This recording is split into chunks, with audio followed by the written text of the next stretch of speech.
Em nome do Pai, do Filho e do Espírito Santo. Amém. Ave Maria, cheia de graça, o Senhor é convosco. Bendita sois vós entre as mulheres. Bendito é o fruto do vosso ventre, Jesus.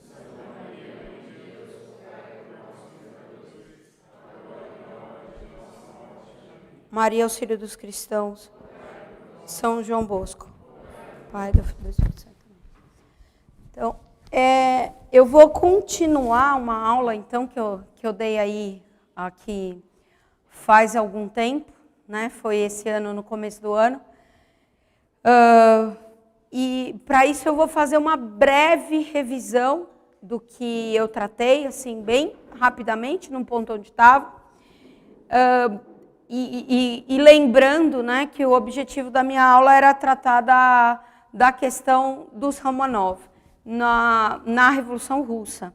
Não especificamente da Revolução Russa, eu não vou tratar da Revolução Russa, eu vou tratar da principal causa da Revolução Russa, que é a família Romanov, né? A Revolução Russa teve diversas causas, mas a porta de entrada, como vocês vão ver, quem entregou o governo para aquilo que se fez foi a família Romanov. Se não fosse eles, poderia haver revolução numa outra hora, não, realmente não aqui. Bom, eu tinha falado para vocês que,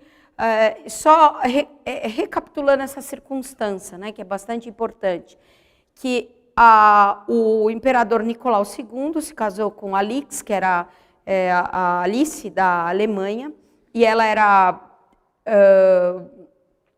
eles vão ter uma dificuldade no começo do governo, porque o pai dele morre logo antes do casamento, quando ela é apresentada na Rússia, e que depois ela vai ter uma séria dificuldade para gerar os filhos, para gerar as crianças, e depois, quando ela consegue, nasce uma menina, outra menina, outra menina, outra menina e finalmente, um menino, né? Se fosse numa situação normal, então, esse menino já seria extremamente querido, porque era o primeiro menino de uma família de 4 meninas, né?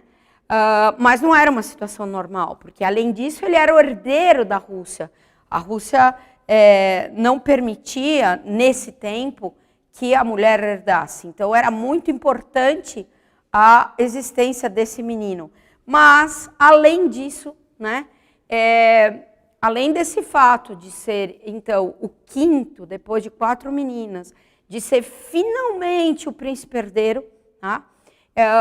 Esse menino veio acompanhado de uma doença gravíssima, ainda gravíssima hoje, tá? Que é a hemofilia. Naquele tempo, um tempo que não havia transfusão de sangue, né? Então, era bastante difícil uma criança com hemofilia sobreviver à adolescência, né? Sobreviver à infância e adolescência. Então, os riscos eram muito grandes. Depois desse menino, ela não teve mais filhos. E era muito arriscado, né? Bom, eu havia parado exatamente comentando sobre a Anna Vyryubova, né, que vai trazer para a corte um mujik, né? Na corte passavam muitas pessoas, tá? E esse mujik era mujik quer dizer camponês, tá? Era o camponês russo, não é esse, isso aqui é uma figura de um camponês clássico, eles tinham honra de serem chamados assim, né? Esse camponês era o Grigori Rasputin.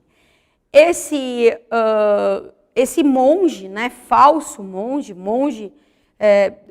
não era um monge da Igreja Ortodoxa regular, mas depois vai ser admitido pelos ortodoxos, por outros vai ser repelido, tá? Ele vai chamar a atenção da Alexandra, né, eu havia falado, porque ele prevê um acidente que futuramente ia acontecer com o menino. Lembra, ele estava na mesa de sinuca, o Rasputin estava querendo ser atendido, começa a gritar que tirasse o menino dali. Quando eles tiram, né, o lustre cai, um lustre de cristal, se espatifa em cima da mesa de bilhar. Então, a Alexandra, ainda mais que ela tinha muita confiança, a Anna Bevirubova era a melhor amiga dela, e esse Rasputin já tinha convencido completamente a dama de companhia dela da santidade dele. Então, a Alexandra acolhe o Rasputin. Os movimentos, né, de entrada do Rasputin na corte, eles vão ser bastante conflituosos, tá? Porque o Rasputin, ele pertencia a uma seita, né? Eu não sei o quanto ele pertencia, o quanto ele tinha ideologia nisso, ou simplesmente era um curandeiro com algumas ideias, que é o quilistovismo, tá? Isso aqui é uma coisa, um horror, né?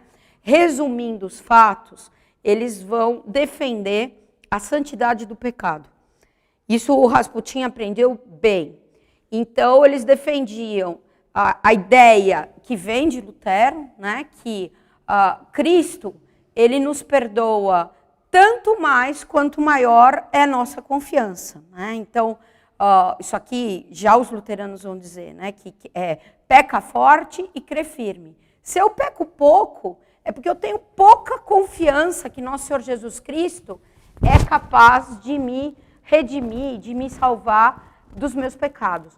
Agora, se eu sou um grande pecador, se eu cometo grandes pecados e grandes atrocidades, aí a minha confiança é enorme.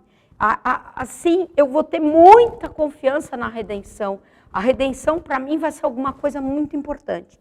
Imbuídos dessas ideias, esses aqui, né, russos, todo o movimento romântico tem uma origem na Rússia, tá?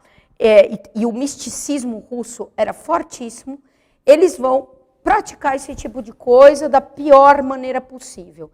A biografia dele é irreproduzível, na verdade não dá nem para ler, tá? Uma pessoa assim, abominável em todos os aspectos da vida dele, e com esse aspecto ainda místico e de chamar isso de religião. Né? Então era uma pessoa assim, suja, porque não gostava da limpeza, não tomava banho, passava vários dias com os mesmos trajes, mas suja, porque gostava muito do pecado, e era isso que ele propagava.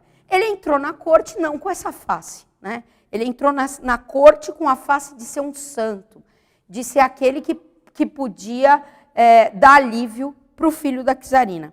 No começo ele vai ser meio repelido, só para falar, ele tinha uma família na Sibéria que ele abandonou, depois ele vai trazer a filha dele para a Rússia, quando a situação dele fica muito boa, para a Rússia eu quero dizer para São Petersburgo, quando a situação dele fica muito boa, ele acaba trazendo a filha para lá e arrumando um casamento para ela, né? Mas ele saiu sem rumo, que nem um Antônio Conselheiro russo, tá? Pregando aí a religião dele, pregando certas coisas, e ele vai conseguir se infiltrar de uma maneira, vocês vão ver, absurda na alta nobreza. O Rasputin, ele não é uma causa secundária da Revolução Russa. Né? Não, foi lá um elemento que tinha. Vocês vão ver quão ele foi importante, quanto ele teve de peso em tudo que aconteceu. Né? Eu vou pôr uma frase depois, agora não lembro se é do Kerensky, mas que fala, se não houvesse Rasputin, não haveria Lenin. E é verdade, né? Se eles não tivessem dado ouvidos a esse homem, Lenin não teria conseguido fazer o que ele conseguiu. Né? A influência dele vai crescer muito, tá? Por causa de uma doença do Czarovich. Então, o Czarovich, quando ele tinha por volta de 8 anos, a czarina travou algum contato com o Rasputin, mas a coisa não se aprofundou muito. Já nesse tempo, nesse primeiro contato, falaram muito mal do homem para ela, né? Mas ela chamou ele para alguns episódios que o menino estava passando mal, algumas coisas assim. Ocorre que em uma das viagens deles, né, faziam viagem de verão, saíam de São Petersburgo, o menino estava andando de barco, ele era sempre 24 horas cuidado, né? E tinha uns marinheiros que ficavam o dia inteiro junto dele. E sempre ele tinha que fazer coisas que fossem tranquilas, por causa da hemofilia, né? Ele tinha sangramentos internos e esses sangramentos podiam matá-lo. E ele foi, então, andar de barco, que era uma coisa tranquila, sem maiores problemas. E quando ele estava andando de barco, quando ele foi desembarcar, a perna dele bateu em uma dos lugares que coloca o remo, né? E o barco foi, uma perna ficou para um lado e ele teve uma distensão na perna. Começou a doer, mas não deram maior importância. Eles até mudaram de cidade, eles foram para um chalé em Spala, que era próximo ali, e tudo bem. Mas depois, à noite, o menino começou com a hemorragia, né, que se apresentava na forma... A perna dele começava a ficar roxa, roxa, roxa, roxa. Essa daqui vai ser a pior doença que ele teve, a pior doença que ele teve. Então, ele tinha... ele ficou logo, a febre atacava ele, não tinha muito o que fazer, os médicos pegavam só ele, levantavam a perna e tentavam prender, né? Porque, como eu já havia falado, se o sangramento é externo, é melhor, é mais fácil. Dá para pôr um curativo e fazer parar. Quando o sangramento é interno, então tinha que se comprimir o membro, como a gente comprime quando a gente fica com a mão formigando, alguma coisa assim. E o próximo passo do formigamento é uma dor imensa. Então o menino tinha muita, muita, muita dor. É aqui que ele dizia para a mãe dele, né? A mãe dele permaneceu praticamente os 11 dias que ele ficou doente, na beira da cama dele, e o menino perguntava, mamãe, quando eu morrer, vai parar de doer? Ele gritava tanto que os funcionários trabalhavam com algodão no chalé, para não ouvir os gemidos do menino. Diz que ele ficava gemendo o tempo todo, o tempo todo, o tempo todo, interrompido por desmaios. Dormia quase nada, né? Isso foram 11 dias sem parar. As irmãs vão contar que ele falava, mamãe, me ajuda, por que a senhora não me ajuda? E eles que eram os donos da Rússia, né, das maiores fortunas do mundo, não podiam fazer nada com o menino ali parado. Então começou, ao mesmo tempo, eles sempre nessas viagens eram acompanhados da corte. Então tinha um monte de gente perto deles e eles tinham que disfarçar, porque eles não tinham contado para todo mundo, era um grupo muito pequeno que sabia da doença do menino. Todo mundo nessa época já sabia um pouco que ele era doente, mas não entendia o que era, porque eles achavam, como a Rússia, como eu contei na aula passada, estava cheia de rebeliões, né? Teve a morte do czar, atentados e tudo mais, isso enfraqueceria o governo, né? Pensar que o poder da Rússia seria entregue a um homem doente. Então, ela ficava no quarto dele e saía, mudava a cara, ia jogar cartas, por exemplo, com os nobres, né? Eles relatam, mas ela fazia isso para disfarçar o que estava acontecendo. Sabiam que ele estava doente, mas não sabiam a gravidade do caso. A coisa ficou tão feia, que resolveram anunciar, porque os médicos disseram que a morte era iminente. Fazia 11 dias e o sangramento não tinha parado. Então, foi no 10º dia, do 9º para o 10º dia que eles fizeram isso, avisaram por toda a Rússia, todos os lugares pediram para que rezassem orações pelo menino e espalharam toda a notícia, já preparando todo mundo para a eventual morte do menino. Os médicos tinham desenganado. E aí que a czarina resolve chamar o Rasputin, né? Ela resolve chamar ele, só que ele estava longe, não ia chegar a tempo e nada mais, e manda um telegrama para ele. Ele imediatamente, era à noite, através da Virubova, ele responde o telegrama dela e diz que Deus ouviu, né, viu as suas lágrimas e ouviu suas preces. Não se aflija, o pequeno não vai morrer. Não deixe os médicos, que os médicos incomodem muito. Isso foi no 10º dia. Depois desse telegrama à noite, a czarina ficou tranquila. Ela falou assim, ele disse que ele não ia morrer, né? E o menino, finalmente, depois de vários dias com sono completamente atrapalhado, dormiu. Ele dormiu e aqui a irmã dele, a Olga, né, conta. Pobre criança. Já, essa foto não é a foto do evento, tá? É a foto de outra vez que ele ficou doente. Pobre criança, jazia em dores, manchas escuras sobre os olhos, o corpinho todo contorcido e a perna terrivelmente inchada. Os médicos eram simplesmente inúteis, mais assustados do que qualquer um de nós, cochichando entre si. Estava ficando tarde e me persuadiram a ir para o meu quarto. Então, Alix enviou uma mensagem para Rasputin, em São Petersburgo. Essa altura, eu já tinha chegado ao meu apartamento. Mas de manhã cedo, Alix me chamou para ir para o quarto de Alexei. Eu nem podia acreditar nos meus olhos. O menino não estava só vivo, mas também sentado na cama. A febre tinha passado. Seus olhos claros e brilhantes. Nenhum sinal de inchaço na perna. Mais tarde eu soube, por Alix, que Rasputin nem tinha tocado na criança, mas simplesmente ficou ao pé da cama e rezou. Né? Então, ele vai ter uma grandíssima melhora, tá? E vai sarar. Né? Não, depois eu acho que eu estou confundindo os acontecimentos, ele vai à noite. Ele vai à noite, ele chega de noite lá, e ele fica no pé da cama, e ele reza, sem encostar na criança, e sai mancando do quarto. Ele sai com a perna, uma das pernas arrastando. E diz, fiquem tranquilos, ele vai melhorar. Dali, né, ele volta para São Petersburgo, e o menino vai só melhorando. Ele não é curado. Né? Simplesmente, os médicos dizem que o sangramento parou. Não é curado em que sentido? Não é que a saúde dele é plenamente restabelecida. A hemofilia é curada, mas o sangramento para.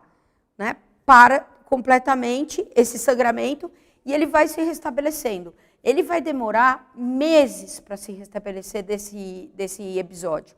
Para voltar para São Petersburgo, como balançava muito a carruagem e ela tinha uma extrema aflição, que o menino pudesse, aquilo que tivesse cicatrizado, pudesse romper de novo, ela mandou colocar toneladas de serragem nas ruas de paralelepípedo, fazendo uma pista para a carroça passar e tudo tranquilamente. Ele vai ficar mais de um ano, né, para se recuperar, vai ficar vários meses na cama.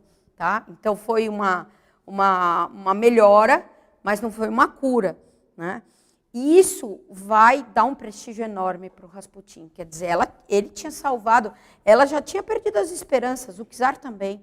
E os médicos fizeram de tudo. Bem quando ele vai lá, acontece isso. Na noite que eles previam que ele ia morrer, ele tem essa melhora. Ela até vai dizer, eu já tinha rezado para todos os meus santos e nenhum me atendeu. Mas foi Rasputin que conseguiu a cura do menino. Né? Quer dizer, uma coisa tremenda. E aqui o prestígio dele vai crescer enormemente. Ela vai mantê-lo na corte. Por quê? Porque se tivesse qualquer problema com o menino, ele estava perto para chamá-la. Nessa primeira fase, né, isso aqui é mais ou menos 1911, ele tem uma subida de prestígio até 1914, onde ele sofre um atentado, muito falam contra ele, e aí ele é obrigado a se retirar. Né? Essa primeira fase, ele já vai procurar fazer tudo o que ele podia para influenciar na corte. E isso desagradou muitos, porque não precisava de muita investigação na vida dele para descobrir o horror. Então, muita gente falava, né, ele lidava com muitas mulheres, fazia muito mal, era escandaloso em todo lugar que ele passava, tá? E não tomava cuidado nenhum. Então, eu vou fazer um relatório com fotos, tá? Porque tinham já feito relatos, falado, pessoas importantes. A mãe do czar, a Fedorova, simplesmente odiava o Rasputin. e dizia muito para o filho tirar aquele homem da corte, né? O Nicolau, qual a posição dele? Ele não gostava tanto do Rasputin quanto a Alexandra. A Alexandra vai ser simplesmente fanática, mas ele se dobrava, como vocês vão ver, completamente ao que a Alexandra falava. Então, o que falavam, né? Que o Nicolau mandava na Rússia, mas a Alix, a Alice mandava no Nicolau. E o Tsarovich era a vida dela, mandava nela. E o Rasputin mandava no Tsarovich, então o Rasputin mandava na Rússia. E isso, nessa época aqui, não era verdade, mas mais para frente vai ser. Esse relatório com fotos, né, que ele vai atirar na frente da czarina, porque ela se negava a ler tudo que falasse mal dele, ela vai dizer que chamaram um impostor, né, que aquilo era um teatro, e vai recusar. Tá? Nesse tempo, ele já vai ter uma atuação política.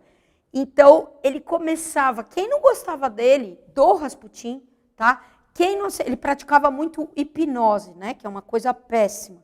Então, quem não se deixava hipnotizar por ele acabava fazendo intrigas para Alexandra fazia intrigas para o Nicolau, e a pessoa tinha que ser dispensada.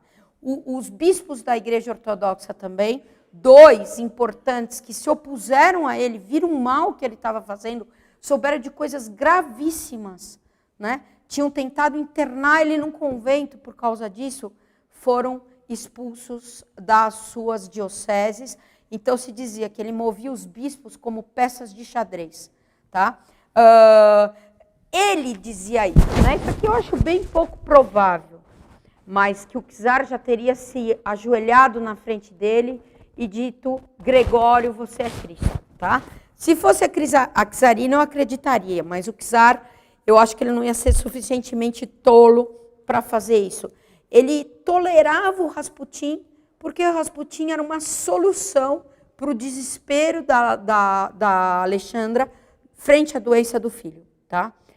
Em certa época, eles iam multar os jornais que falassem mal do Rasputin. Aí os jornais, como a multa não era tão cara, eles falavam e pagavam as multas. Tá?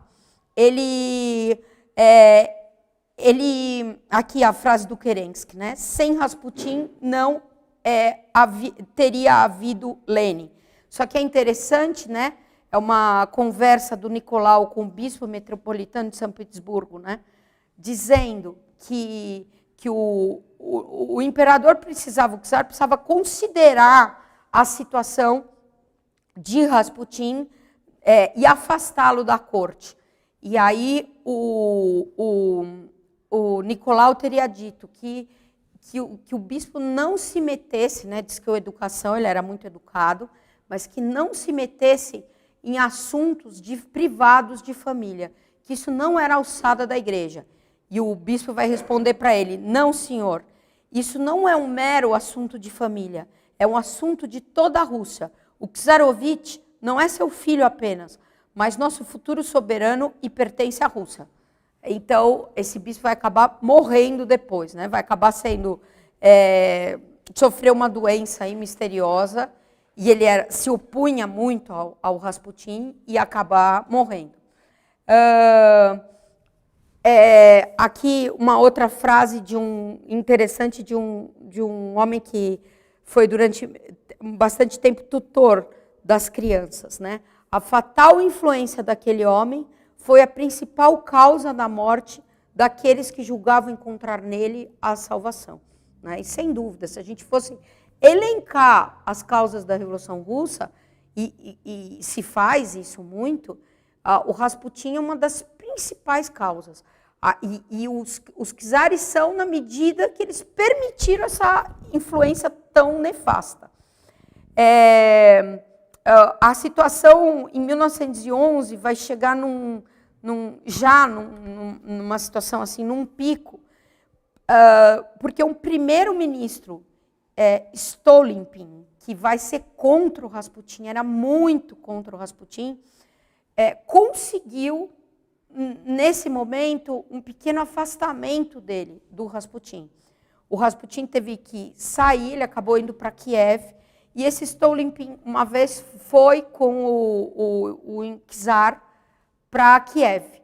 E o Rasputin estava junto com a multidão, esperando ele na praça.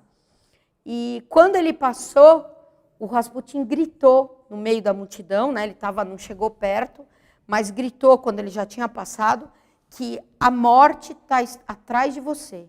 A morte está atrás de você. À noite, eles foram no teatro. Quem? Nicolau, esse ministro e todos mais. E nessa mesma noite que o Rasputin tinha dito isso bem alto, no meio de uma multidão de pessoas, um homem veio de dentro do palco e atirou a queima-roupa e matou o ministro na frente do czar. Né? O ministro não morreu no dia, mas morreu depois, todo mundo ficou muito abalado, tá? E isso fez com que o prestígio de Rasputin fosse um pouco abalado. A coisa vai piorar muito com a guerra, né? Até aquele livro bem interessante do George Orwell, Revolução dos Bichos, aquele livro ele conta a história de uma revolução fictícia, né, que ele inventa. Então ele conta lá que tinha uma fazenda, nessa fazenda tinha um fazendeiro que se chamava Sir Jones, que tinha um monte de funcionários. Esses funcionários, eles cuidavam dos bichos, mas exploravam os bichos. Então, no celeiro, tinha um porco chamado Major, que falava para os bispos de uma revolução, né? Fazia reuniões secretas com os bichos, ensinou um hino para os bichos da liberdade, 4 patas é bom, 2 patas é ruim, né? E ensinava tudo isso. Depois o Major morreu, tá?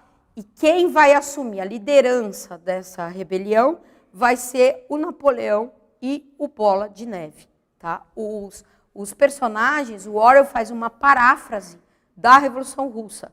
Né? O Orwell não era comunista, ele está indo contra, que ele está falando mal dos russos. Puxa, que bom. Não, que bom porque ele era anarquista. Que bom não, né? Ele falava contra todo tipo de poder. Então, aqui ele fala, o Sir Jones, evidentemente, é o czar, são a monarquia, as lideranças, e o Major é Marx, que antes da Revolução insuflou, pelas sociedades secretas, o marxismo insuflou a Revolução na Rússia, e o Napoleão é Lenin, né, aquele que instaurou a Revolução na Rússia, e o Bola de Neve, Trotsky, porque ele falava que a Revolução tinha que caminhar pela Europa, não usava esse termo, mas pode se apropriar como uma bola de neve, né? Internacionalizar a Revolução.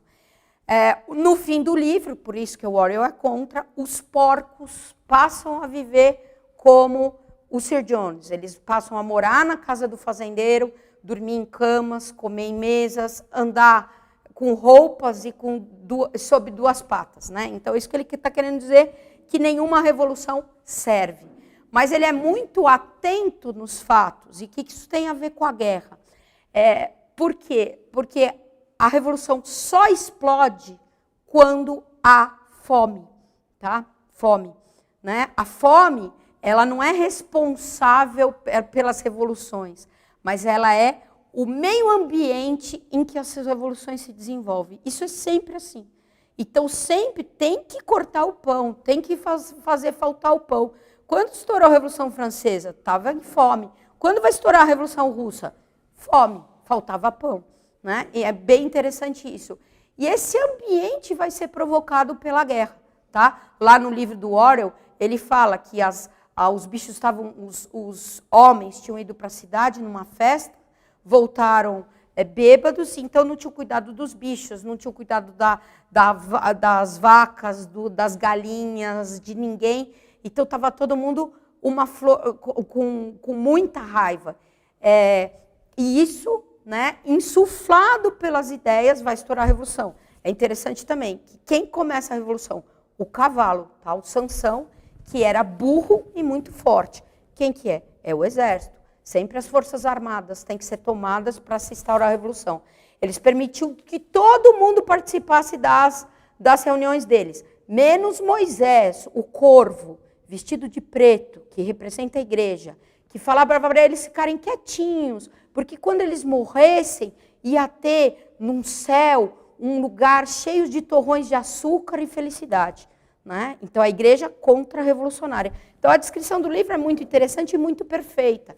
E ele justamente fala dessa crise. A crise para estourar a Revolução Russa, né, foi a Primeira Guerra Mundial. A Primeira Guerra Mundial mobilizou, no começo, a princípio, 1.400.000.000 de russos para a frente de batalha. E foi acolhida, como nas demais partes da Europa, com uma alegria entusiasmante. Tá?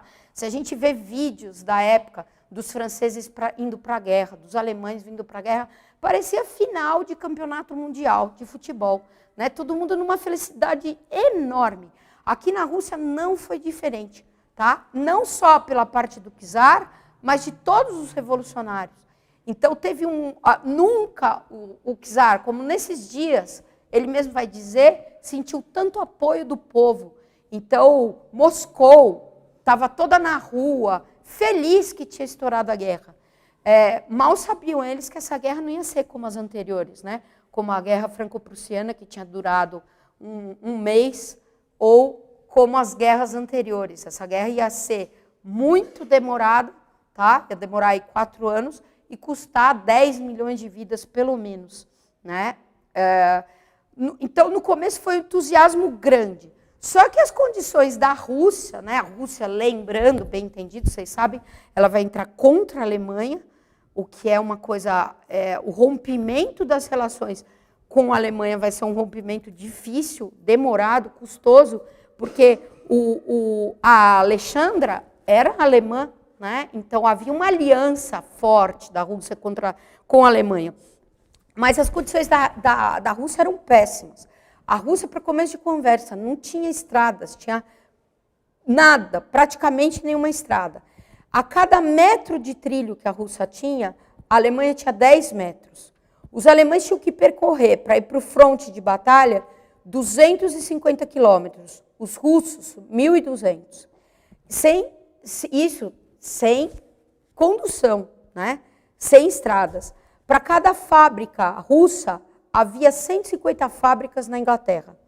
Os artilheiros russos eram ameaçados de morte se eles atirassem mais de 3 rodadas de bala. A rodada era o que cabia no cartucho por dia. Era proibido. Se todos os russos atirassem nesse começo da guerra, a Rússia falia. Tá? A guerra também acabou com as finanças da Rússia. Né? As exportações caíram 98%. As importações, 95%. Em média, por ano, durante a guerra, entraram 1.250 navios na Rússia por ano. Na Inglaterra, entravam 2.200 por semana. Tá? Então, a Rússia se paralisou comercialmente. Né? Não vendia e não comprava. A infantaria, essa aqui que está na foto, tinha baionetas. Como os franceses, eles vão entrar na guerra só de baioneta, sem metralhadora. Metralhadora é arma de covarde, diziam eles. A baioneta, vocês sabem, né? Ela demorava muito tempo para ser carregada.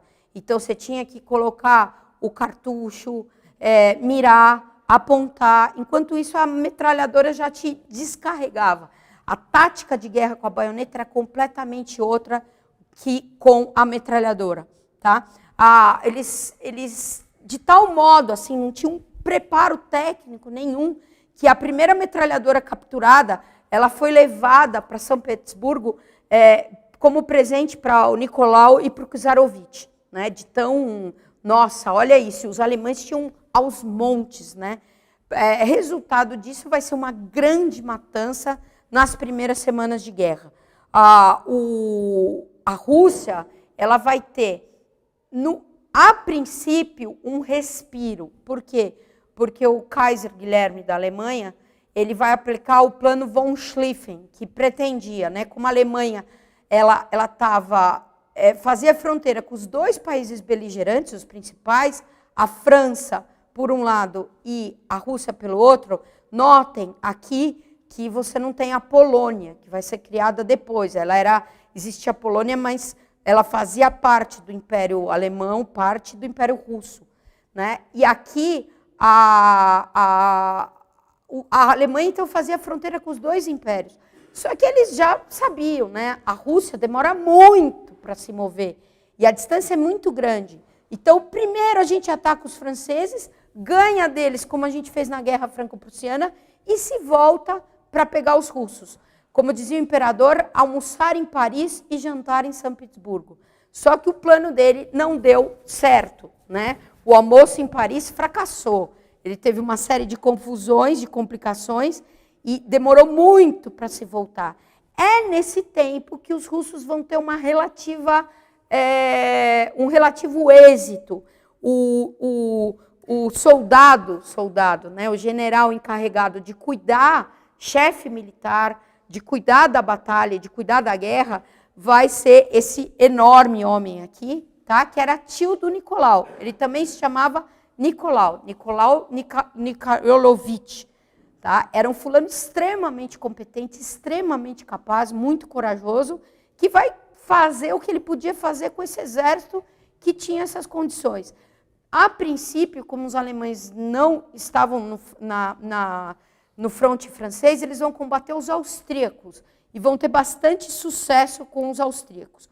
O Nicolau vai levar para a guerra também o Czarovitch. O Czarovitch não saía para nada, né? Vivia cercado lá de almofadas. Mas o Nicolau se preocupava em não criar o menino do mesmo jeito que ele foi criado, completamente alheio aos assuntos do pai. Então ele tinha 11 anos e vai levar ele para o fronte de guerra. Ele vai gostar muito. O menino era muito, apesar de tudo que ele foi mimado, né, ele era muito vivo e muito corajoso e muito ativo. No final de 1914, já tinham 1 milhão de russos mortos ou feridos. Os prisioneiros, desculpa, 1/4 do exército na época. Então, apesar do sucesso que eles tiveram com os austríacos, isso foi a custo de muitas vidas, né?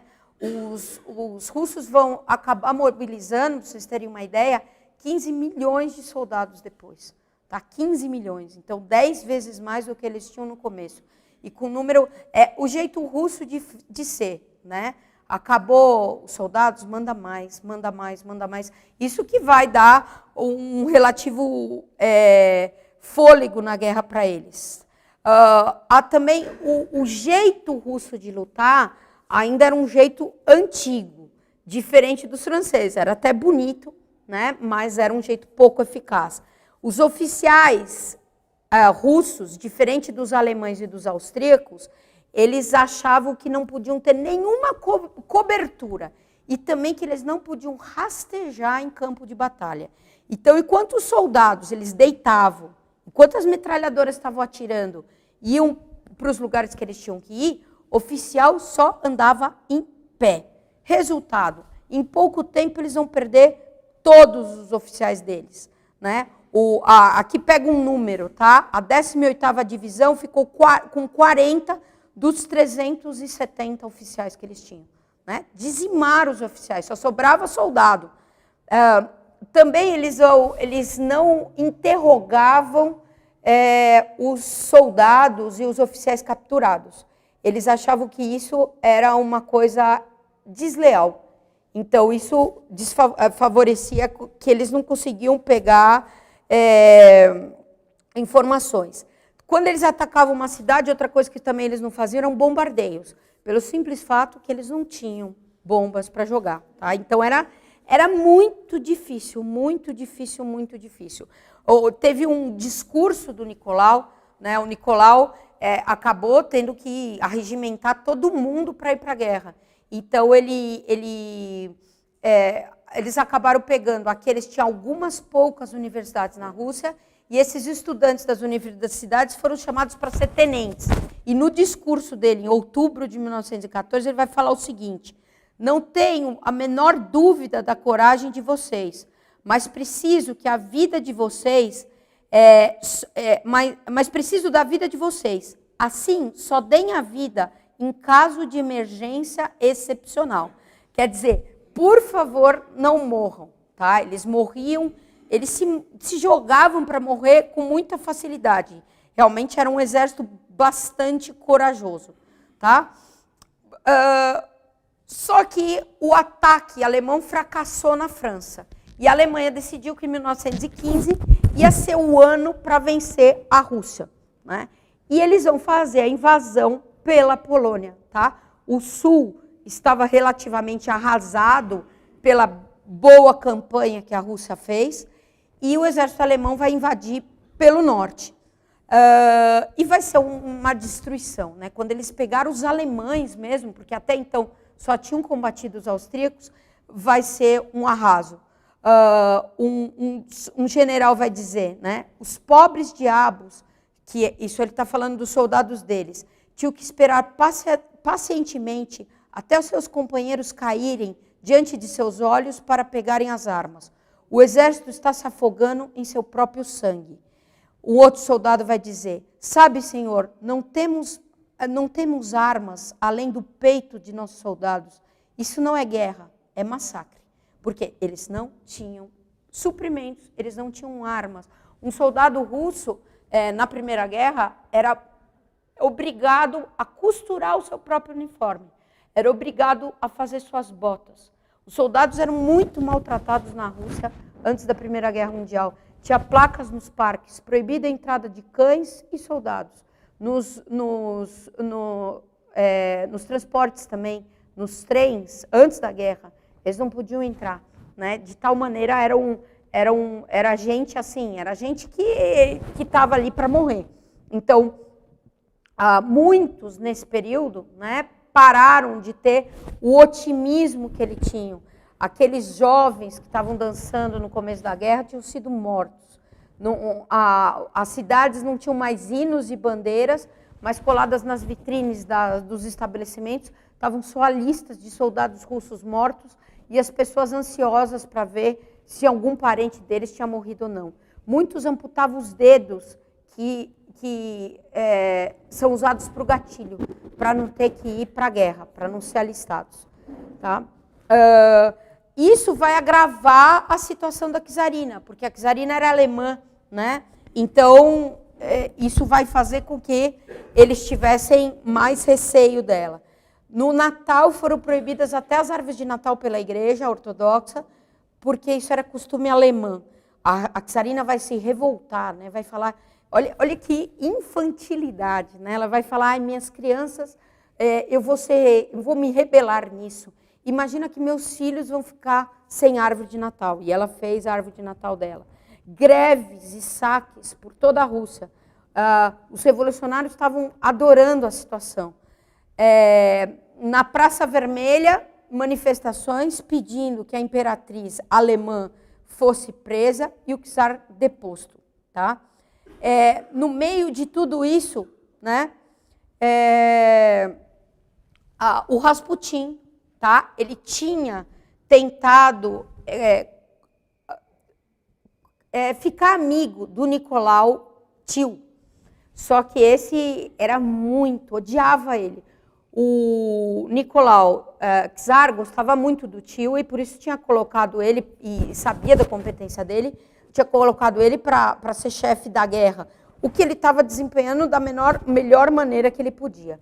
O Rasputin, já no meio da guerra, né, mandou um telegrama para ele, para o Nicolau, general, e perguntou, você não quer que eu vá até o seu campo de batalha para benzer um ícone, né, para dar a bênção para vocês que vão para a guerra? E o Nicolau teria respondido, o general teria respondido para ele, vem sim, vem aqui que eu te enforco. Né? Então era uma pessoa assim que não tinha papas na língua e que demonstrava o seu ódio completamente. E por isso que o Rasputin vai tramar contra ele. Né? A Alexandra vai ser influenciada. Ela vai escrever em 16 de julho pro Nicolau. O Nicolau ele ficava em São Petersburgo e ele ia muito ao fronte de guerra. Então, quando ele estava longe, ela mandava as cartas para ele.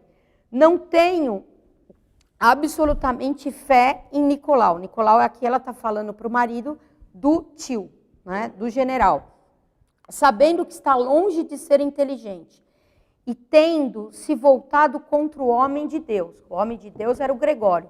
Esse era a única régua que ela usava para medir as pessoas. O amor ou o desafeto que tinham pelo Rasputin. Seu trabalho não pode ser abençoado, nem seus conselhos. A Rússia não será abençoada se o seu soberano deixar um homem de Deus enviado para ajudá-lo ser perseguido. Tenho certeza, você sabe, que o ódio de Nicolau é intenso. Tá? E ela vai começar a gerar intriga. Isso aqui é por carta. Tá? Isso aqui é bem interessante. Ela escreveu na vida, para o Nicolau, nesse período, mais de 650 cartas. Né? Ela, durante os 2 anos que ele passou no fronte, que é 15 e 16, foram 400 cartas. Né? Imagina que beleza as esposas escrevendo assim para os maridos. E não eram cartinhas, hein? Eram cartas longas, longas, longas. Então, nas cartas delas, e antes, quando ela foi presa, eles não destruíram as cartas deles, eles tinham carta, os 2 faziam diário, não destruíram nada, porque disseram que eles podiam ser julgados, né? E isso, ela ia queimar, então ela vai falar, não, isso aqui pode ser usado no meu julgamento para provar alguma coisa. Então, ficou tudo conservado. Aqui ela dizendo, às vezes fico furiosa com a sua falsa posição. Ninguém sabe quem é o imperador agora. Isso aqui, os ciúmes do general. É como se Nicolau resolvesse tudo. Nicolau, ela está falando do tio. Que fizesse as escolhas, as mudanças. Isso me deixa totalmente arrasada. E é muito impressionante. Né? Nas várias cartas dela, ela vai insuflar sempre as coisas na cabeça dele. E o mais admirável é que ele vai cedendo. Ele vai cedendo a tudo que ela quer. E ela vai fazer exigências, né? Ela vai pedir, fala assim, olha, só se fala dele, só se comenta dele, e você?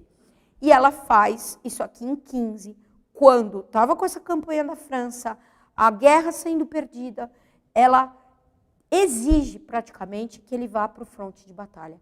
Isso aqui vai ser uma desgraça. Né? O Rasputin tinha aconselhado e falava muito para ela a respeito disso, e ela passa a metralhar o marido dela pedindo isso.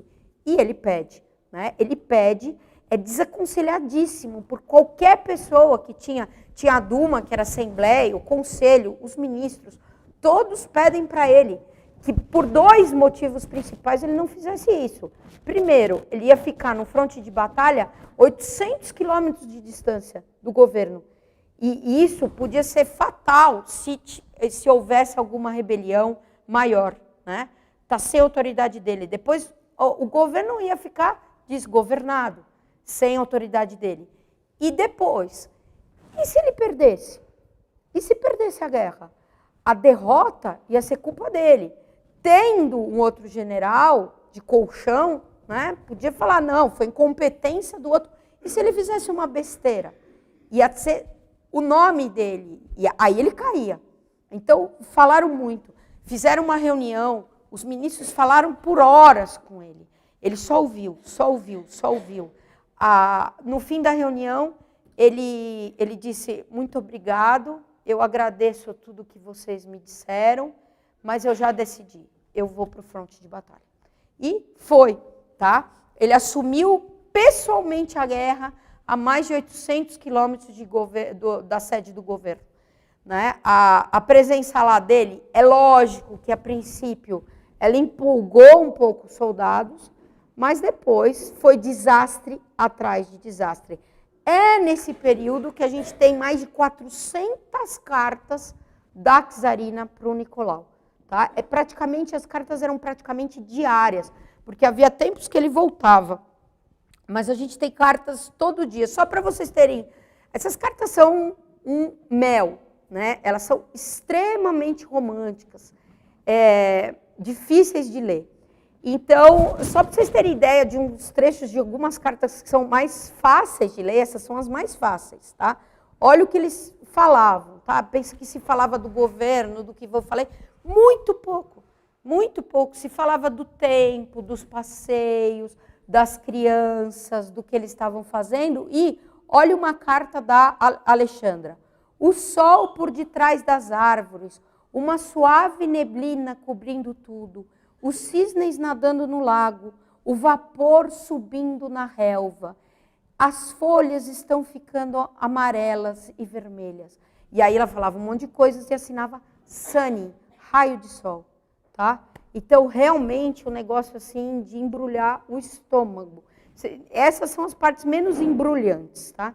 Aqui descrevendo a natureza, imagina ele lá no meio da guerra e ela descrevendo os esquilinhos. Não, mas ele gostava, olha só a parte dele. As bétulas estão ficando verdes, os castanheiros estão cintilando e logo irão explodir em botões. Tudo cheira bem. Vi 2 cachorrinhos correndo um atrás do outro enquanto me levantava junto à janela. Nick, né? Como ele assinava. Pessoal, flor explodindo o botão, e um fronte de batalha, cabeça de soldado explodindo. Como é que ele pode descrever uma coisa dessa? Né? Uma coisa tremenda, tremenda. Olha só essa carta, tá? Essa aqui, a Alexandra falando, baby, é como ele chamava o Kizarovitch, um negócio tremendo, né? Chamar aquele que ia ser o futuro, 11 anos, 12 anos o menino tinha, era chamado de baby. Baby está tendo aulas e sai no trenó do burro 2 vezes por dia. Tomamos chá em seu quarto e ele gosta. Baby adora loucamente a sua banheira e chama todas nós para ver sua travessura na água. Todas as filhas imploram para ter a mesma regalia por uma noite. Podem.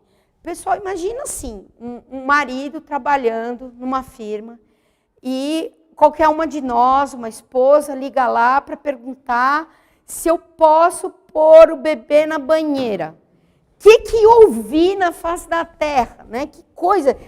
Primeiro, se ligasse no meio. Aqui ele tá, não é um simples marido, é o czar da Rússia. Ele está no meio da guerra. Uma guerra que está matando, dizimando os russos. O caos, os soldados atormentados, tudo indo a perder. E ela escreve para ele para perguntar se as crianças podem brincar na banheira.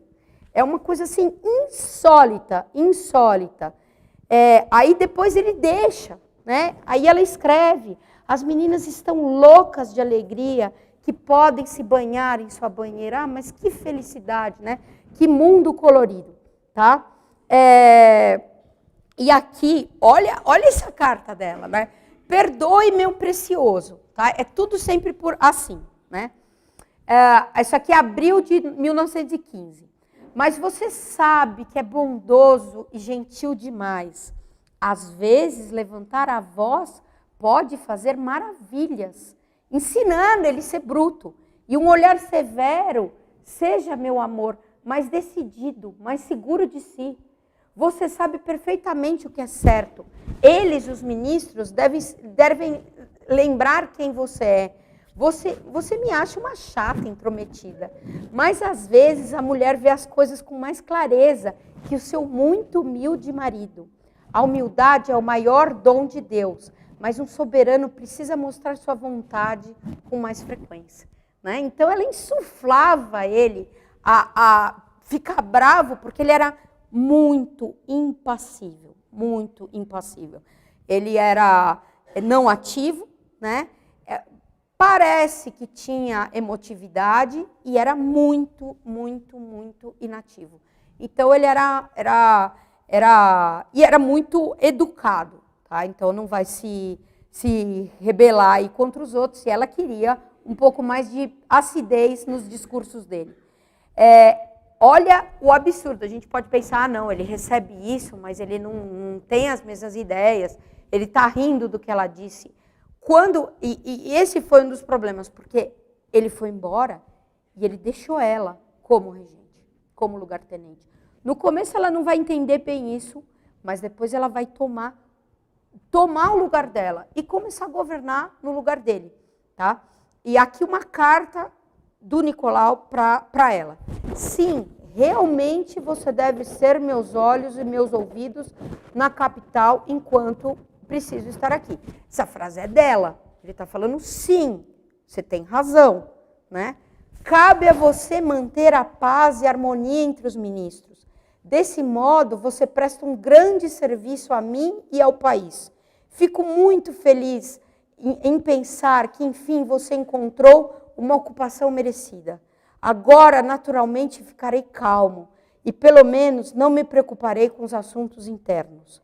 No dia seguinte, você realmente me ajudará muito falando com os ministros e observando. Quer dizer, ele deu as chaves do carro para ela, né? Faz o que quer, dirige aí, né? Pode bater à vontade, que eu estou feliz aqui. Quer dizer, uma coisa doida. Tá? E ela vai agir. Ela vai agir de acordo com o quê?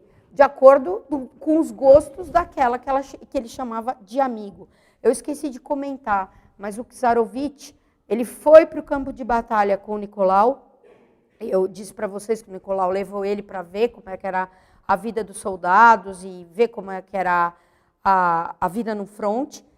E lá ele adoeceu, ele teve que voltar porque ele teve um sangramento de nariz. Imagina, ele voltou os 800 quilômetros de trem, ficou um dia e mais a volta sem parar o sangramento. Chegou ainda lá com esse sangramento. E nada fazia ele parar. O Rasputin falou com ele, essa vez não falou pessoalmente, foi acho que por telefone, o sangramento parou. Depois de 2 dias sangrando, os médicos já muito preocupados, a criança estava anêmica, já com uma febre altíssima. Por telefone, ele fazia o sangramento parar. Então, essa última doença fez com que ela expulsasse qualquer um que falava mal dele de perto dela, né? Os candidatos, aqui cartas dela, isso aqui não é invenção, são documentos, são cartas dela para o Nicolau. Então, nas cartas ela fala de tal ministro, ele gosta do nosso amigo, ele venera o nosso amigo, ele chama o nosso amigo de Padre Gregório. São vários trechos, né? Ele não é inimigo do nosso amigo? Então, era assim que ela avaliava as pessoas, amigo ou inimigo do Rasputin. Amanhã, Gregório vê o velho Khvostov, e depois o encontro à noite.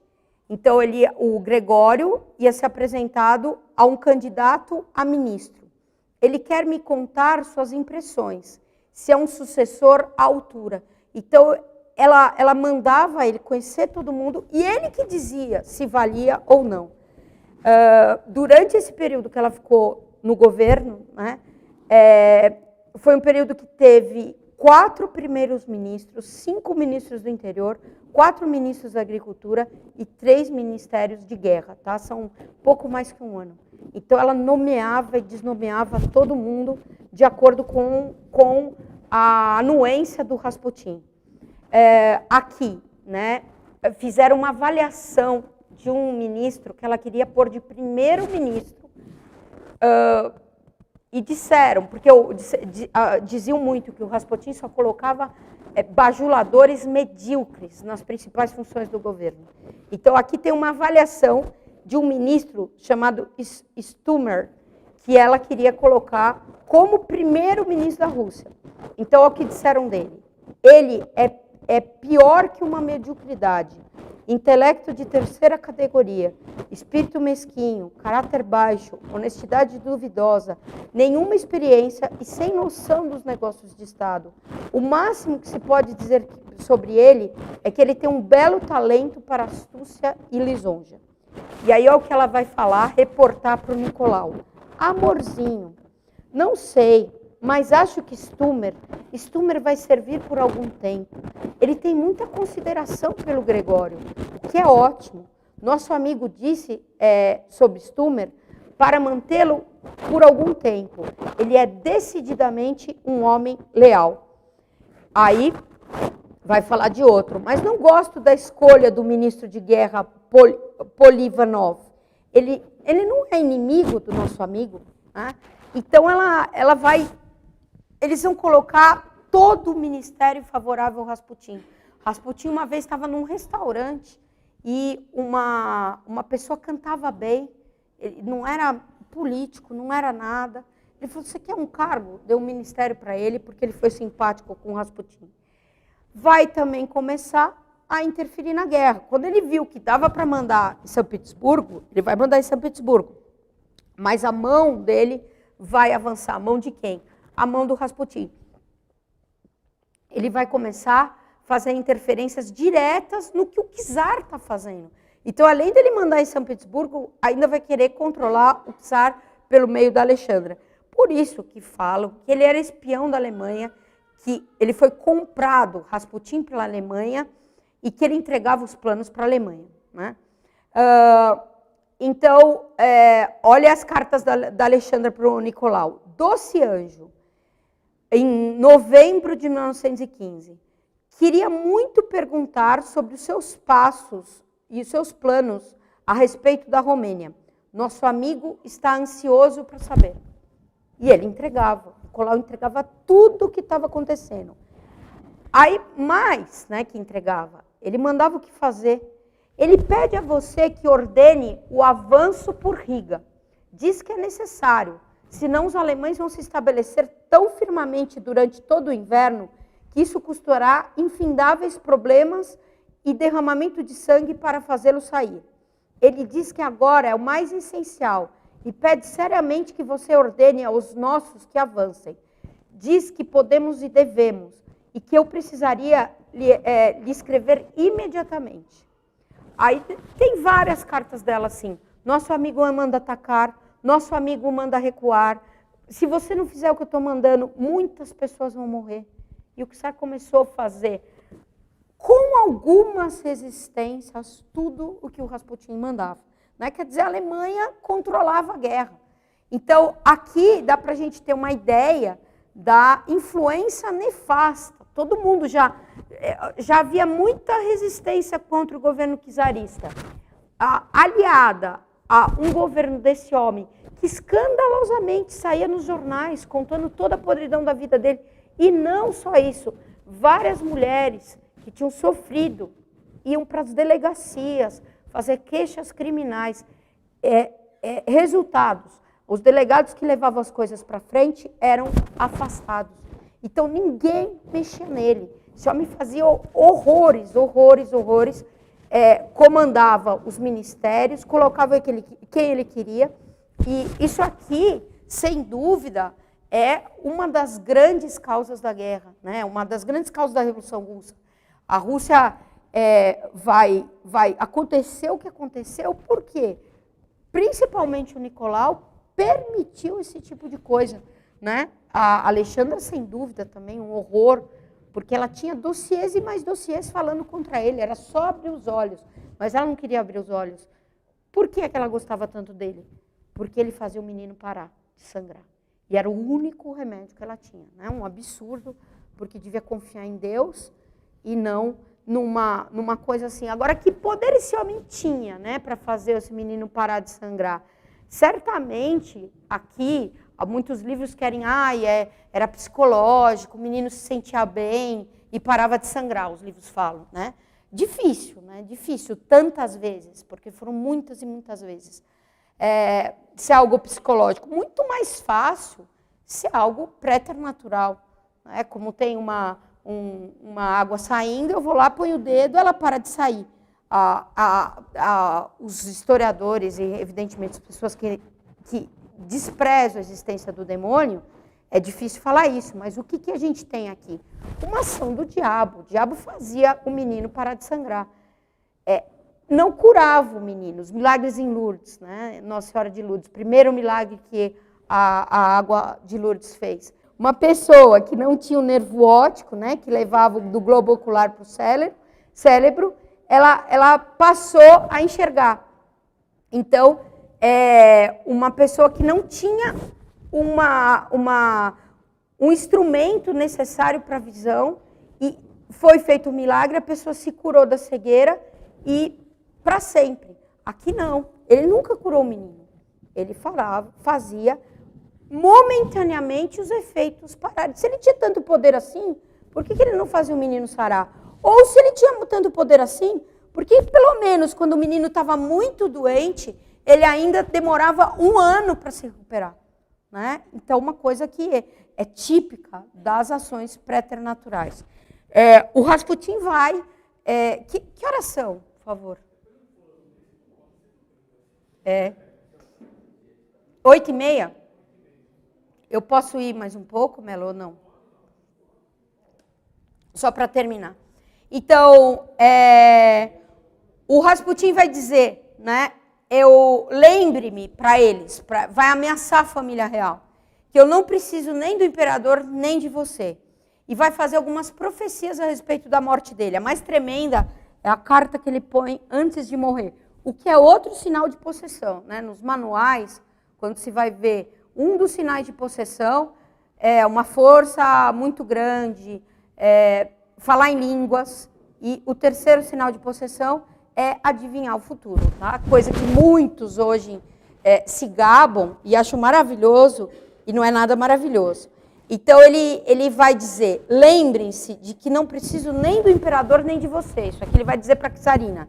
Se me abandonarem aos meus inimigos, eu não vou me preocupar. Sou muito capaz de lidar com eles. Mas nem você, nem o imperador podem passar sem mim. Se eu não estiver aqui para protegê-los, perderão seu filho e a coroa em 6 meses. Então, ele vai fazer essa profecia. Essa profecia, o filho não vão perder em 6 meses, mas a coroa sim. Tá? Antes de morrer, ele vai dizer que teve uma premonição. Ele foi assassinado, mas ele vai dizer que teve uma premonição e ele deixou essa carta. Essa carta é tremenda, né? Escrevo e deixo para trás de mim essa carta em São Petersburgo. Sinto que deixarei a vida antes de 1º de janeiro. Tá? Desejo fazer saber ao povo russo, a papai e a mamãe, ele chamava o czar de pai, mas isso era comum na Rússia, e a czarina de mãe. E as crianças, e a terra da Rússia, o que precisam entender. Se eu for morto por assassinos comuns, especialmente pelos irmãos camponeses russos, você, o czar, nada tem a temer. Permaneça em seu trono e governe. Você, czar da Rússia, nada tem a temer por seus filhos. Eles reinarão por centenas de anos na Rússia. Mas se eu for morto por boiardos, nobres, se eles derramarem meu sangue, suas mãos ficarão manchadas por 25 anos. E eles não lavarão meu sangue de suas mãos. Aí ele continua. E se for algum dos parentes, além de nobre, for parente de vocês, que lavrou a minha morte, então ninguém da sua família, ou seja, nenhum dos teus filhos e parentes, permanecerá vivo por mais de 2 anos. Eles serão mortos pelo povo russo. Eu serei morto. Eu serei morto. E aí ele termina. Eu não estou mais entre os vivos. Tomai cuidado e etc, etc, etc. Tá? E quem vai fazer a façanha vai ser parente dos Romanov, primo dos Romanov, chamado Félix Yusupov. Contar aqui rápido. Esse aqui, a mãe dele tinha tido 3 filhos, meninos, só um sobreviveu. E queria muito ter uma menina. E vai nascer ele. Então, ela não se preocupou. Nasceu, ela vai tratá-lo como menina até os 5 anos de idade. Vestia ele como menina, e ele mesmo vai dizer que isso foi uma influência ruim que nunca mais saiu da minha vida, que me alterou para sempre. Ele saía na Rússia vestido, quando era adolescente, vestido com a peruca da mãe, os vestidos da mãe, e era admirado pela beleza. A vida dele era bastante imoral. E vai ser imoral com o Rasputin. Né? O Rasputin, além de se meter com as mulheres, também vai ter um problema com o Yusupov. Era muito rico, tá? Muito rico. Ele tem um livro chamado Como Matei Rasputin. O título do livro seria melhor Por que Matei Rasputin? Porque ele quer se justificar, né? Dizer todo o horror que esse homem era. Tá? É lógico que ali ele é um santo, né? Ele só se aproximou com repugnância de Rasputin para fazer o que ele precisava. Mas a história não é bem assim. Aqui ele vai dizer, né? Uma das nossas propriedades se estendia por 200 quilômetros ao longo do Mar Cáspio. O petróleo cru nessa propriedade era tão abundante que ensopava o solo. Então, saía petróleo por tudo quanto é lugar. e os camponeses usavam para lubrificar as rodas das carroças. O petróleo que antes não era valorizado, aqui já era bastante, eles eram riquíssimos. Dizem que isso era uma das famílias mais ricas que já existiu. Era mais rico que os Romanov. Tá? O pai, uma vez, deu uma montanha para a mãe de aniversário, comprou e deu. Tá? Que eu não sei onde é que ela pôs, se ela colocou na sala, mas enfim, né? A casa dele era enorme, cheia de obras de artes e tudo mais. E aqui ele vai pretender, então, matar, fazer o assassinato do Rasputin. Ele vai dar todas as justificativas deles, que são parecidas com essas que eu falei com vocês, sobre os ministérios. Ele ouve de um nobre importante, que ele não vai revelar quem era, dizer, se eu fosse mais velho, todos os problemas da Rússia são esse homem, são o Rasputin. Se eu fosse mais velho, eu mataria. Então ele vai dizer que aquilo o perturbou profundamente, e ele falou, eu sou jovem, eu vou salvar a Rússia. Então vai fazer a morte de Rasputin como um ato de salvação, tá? Ele vai se casar, com uma princesa da Rússia importante, que era conhecida por sua grande beleza. E é por ela que ele vai atrair o Rasputin. O Rasputin já tinha, nesse período, ele conheceu o Rasputin muito antes, mas o Rasputin já tinha escrito essa carta e já não estava saindo na rua mais por nada. O czar e a czarina tinham colocado já há muito tempo guardas vigiando 24 horas a casa dele para a segurança dele. Mas mesmo nesse período ele não saía na rua. Ele vai sair porque foi o Yusupov que convidou, né, e ele tinha confiança nele. E o plano era que o Yusupov finalmente ia apresentar a esposa dele para o Rasputin. A esposa dele nem estava na Rússia. Não estava em São Petersburgo, ela estava na Crimeia. Então, o Rasputin vai, o Yusupov vai pegá-lo na casa dele, e o Yusupov leva ele para o palácio. Antes do Rasputin chegar, eles já tinham preparado no porão, era um porão que não tem cara de porão, era uma sala bonita, com lareira e tudo mais, doces, tortas, que o Rasputin gostava muito de comer, e vinho, ele sempre se embebedava, vinho madeira, com veneno e sem veneno. Ele vai falar, né? Tirei do armário de ébano uma caixa contendo veneno e coloquei-lo sobre a mesa. Então vai falar que o doutor Lazovert vestiu as luvas de borracha e tirou os cristais de cianureto de potássio até virarem pó, levantando a tampa de cada torta, salpicou o interior de cada uma com uma dose de veneno. Segundo ele, era suficiente para matar vários homens instantaneamente. Então eles puseram o cianureto e o Yusupov convidou o Rasputin para ir. O Rasputin foi, ele falou, olha, agora minha esposa está numa festa em cima, ela era próximo à meia-noite, ela vai se despedir dos convidados, quando acabar, né, a música estava tocando para disfarçar, ele chamou mais 2 nobres importantes, que eram primos do czar, para ajudá-lo no serviço, que sabiam o que estava acontecendo. E ele falou, quando a música acabar, a gente sobe. E levou ele para o sótão. Chegando no sótão, eles foram conversando, ele já ofereceu um doce. Só que ele falou, eu tive medo de oferecer o doce com cianureto, né? Provavelmente por causa dos poderes de adivinhação do Rasputin. Então ele ofereceu uma torta normal, o Rasputin não quis, depois comeu, e depois ele ofereceu a com cianureto. O Rasputin pegou e comeu. E ele ficou olhando, esperando alguma coisa acontecer, e eles continuaram conversando. E nada aconteceu. E ele pensou, nossa, o que aconteceu, né? Será que... E aí ofereceu outra, foi outra. E aí ele ofereceu vinho, primeiro sem nada, depois ele tomou uma taça com cianureto. E nada aconteceu. Isso ele ficou mais de 1 hora lá conversando, o Rasputin já estava praticamente bêbado de tanto tomar o vinho de cianureto e nada acontecia. E ele estava chocado. Então ele subiu correndo e foi falar com o Granduque Dmitri, que é o que ajudou ele a fazer tudo, e falou assim, olha, o homem já comeu tudo que podia e não acontece nada. O Dmitry deu para ele uma pistola e falou, desce lá, né, e acaba com isso desse jeito. Ele desceu, escondeu a pistola, começou a conversar com o Rasputin, e aí tinha um crucifixo todo de cristal, bonito, e ele começou a ter uma conversa e falou, você devia rezar, né? Olha aqui esse crucifixo.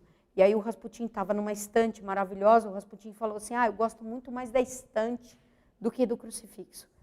E aí o Rasputin se levantou e virou, ele aproveitou, estava de costas, ele pôs o revólver bem perto nas costas do Rasputin e atirou.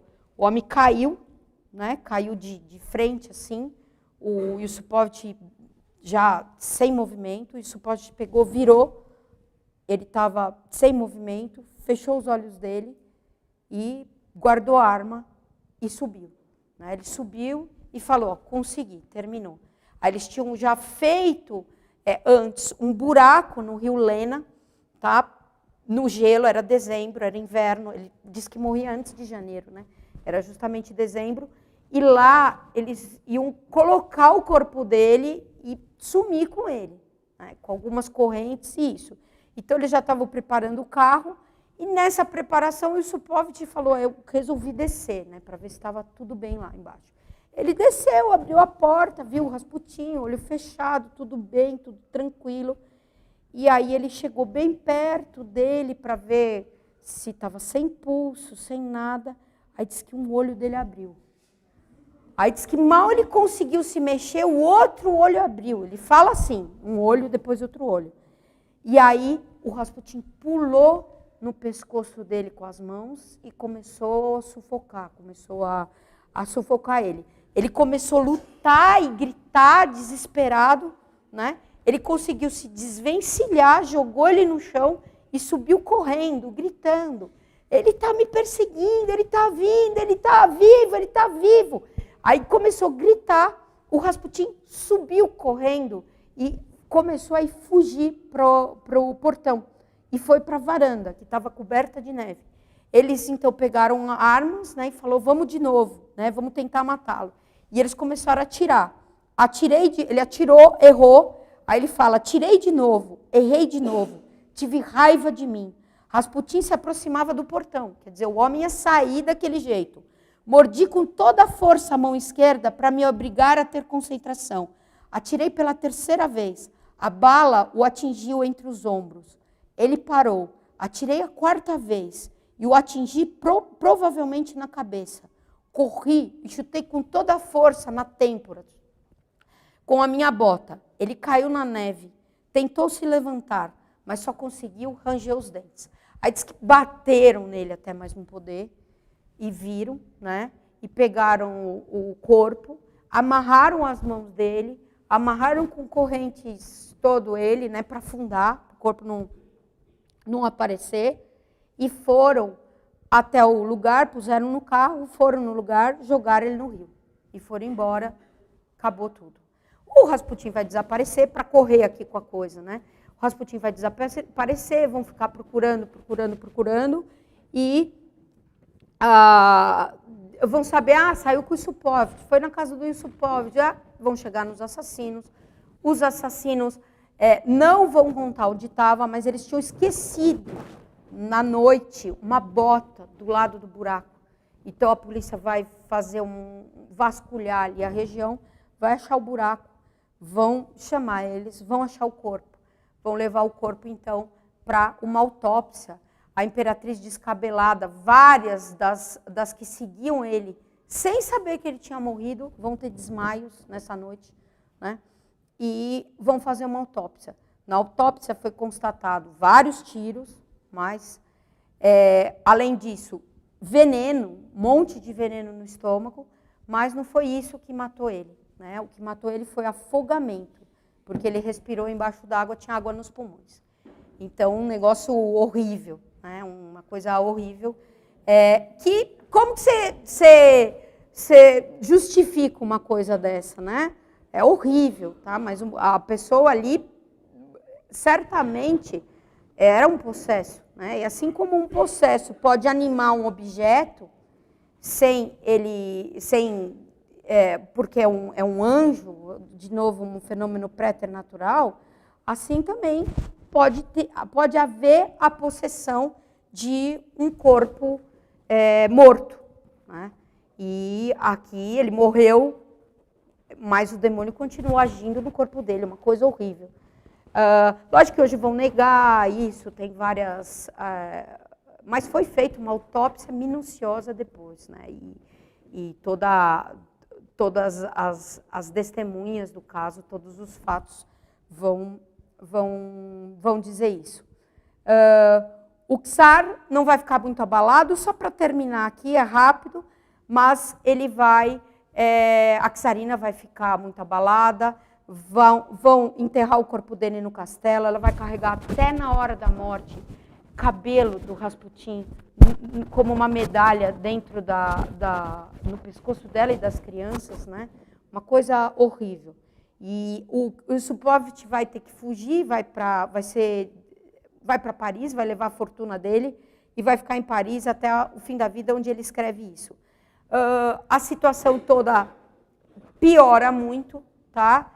E há muitas manifestações por causa da guerra, por causa de tudo na Rússia, e aí vem a Revolução Russa. Então, a profecia do Rasputin, que eles não ficavam... Os Romanov, que tinham 300 anos no trono, não ficavam 6 meses depois da morte dele, se cumpriu, né? Quando estava perto disso, e falavam já da abdicação, o Nicolau fala, eu vou voltar a jogar dominó nas áreas livres. Essa frase dele, tudo bem, tem um contexto, né? Mas era assim, as coisas mais tremendas acontecendo, e ele preocupado com a família dele. Aí ele vai abdicar e fez o que todo mundo falava que era para ele fazer. Abdica para o menino, para o Tsarovich, porque todo mundo amava aquele menino, rezava por ele, tinha muita consideração por ele. Então seria um czar que ia ser muito bem quisto na Rússia. E ele faz isso. Decidir desistir do trono. Isso aqui eu não estou contando todas as movimentações que houve na Rússia. A guarda pessoal dele abandonou ele, né? E ele se viu forçado a fazer isso. Mas vamos dizer, por que ele fez isso? A guarda pessoal abandonou ele. Só que ele estava na frente do fronte de batalha com 15 milhões de soldados sobre a responsabilidade dele, né? Então fez muito pouca luta, tá? Mas enfim, decidi desistir do trono em favor do meu filho Alexei. Agradeço aos senhores pelos seus serviços, espero que se mantenha sobre meu filho. E aí, tudo bem, ele renunciou ao Alexei, mas depois ele pensou, puxa, eu vou embora e o menino vai ficar. E eu não vou poder ficar com o menino. A czarina disse que de jeito nenhum ela aceitava aquilo. Então, ele renunciou pelo menino.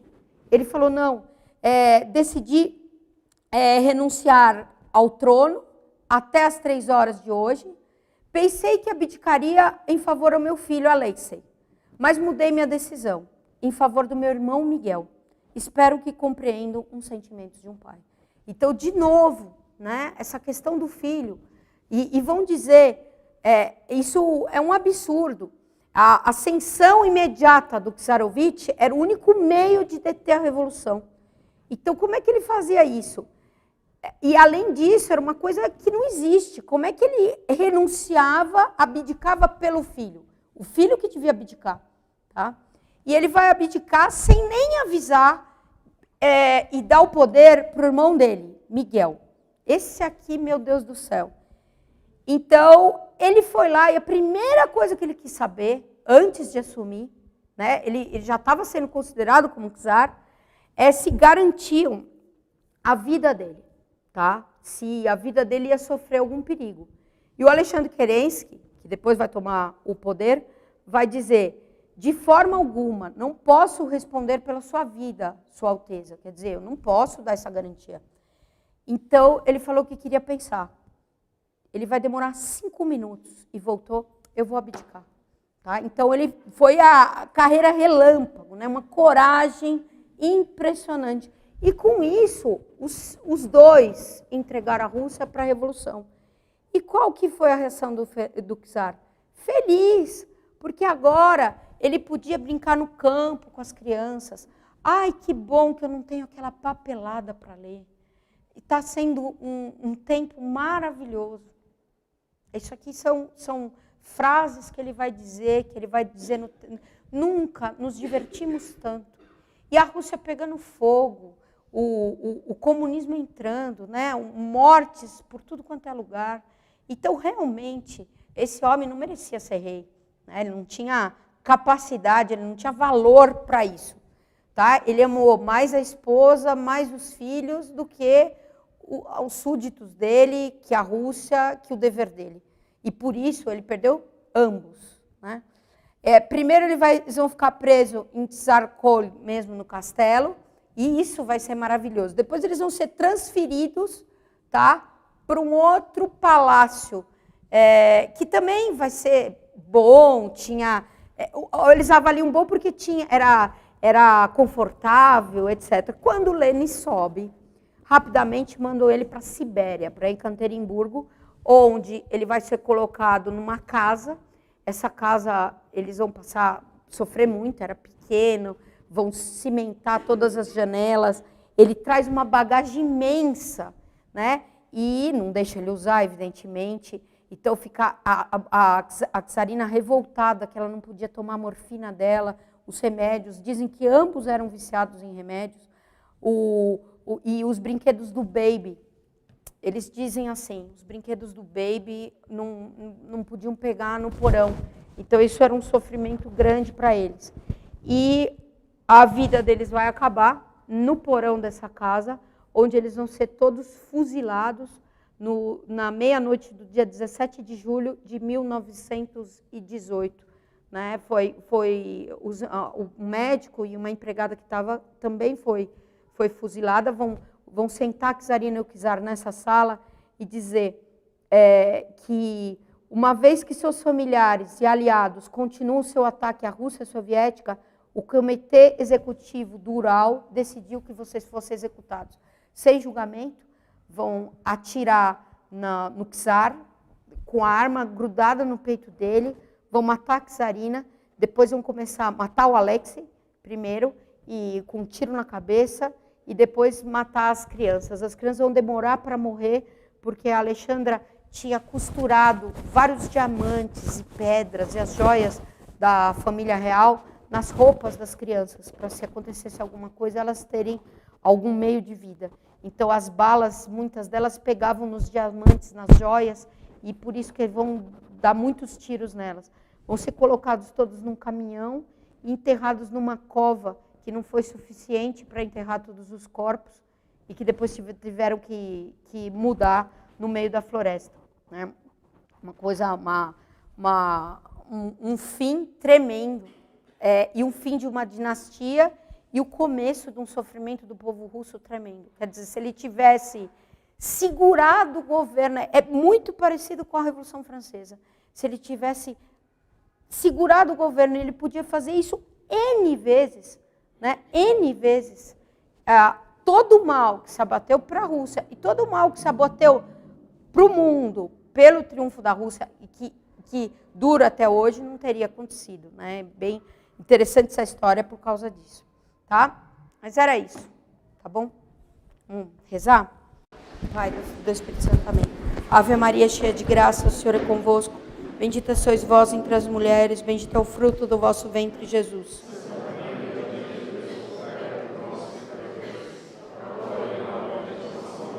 Maria, auxílio dos cristãos, São João Bosco,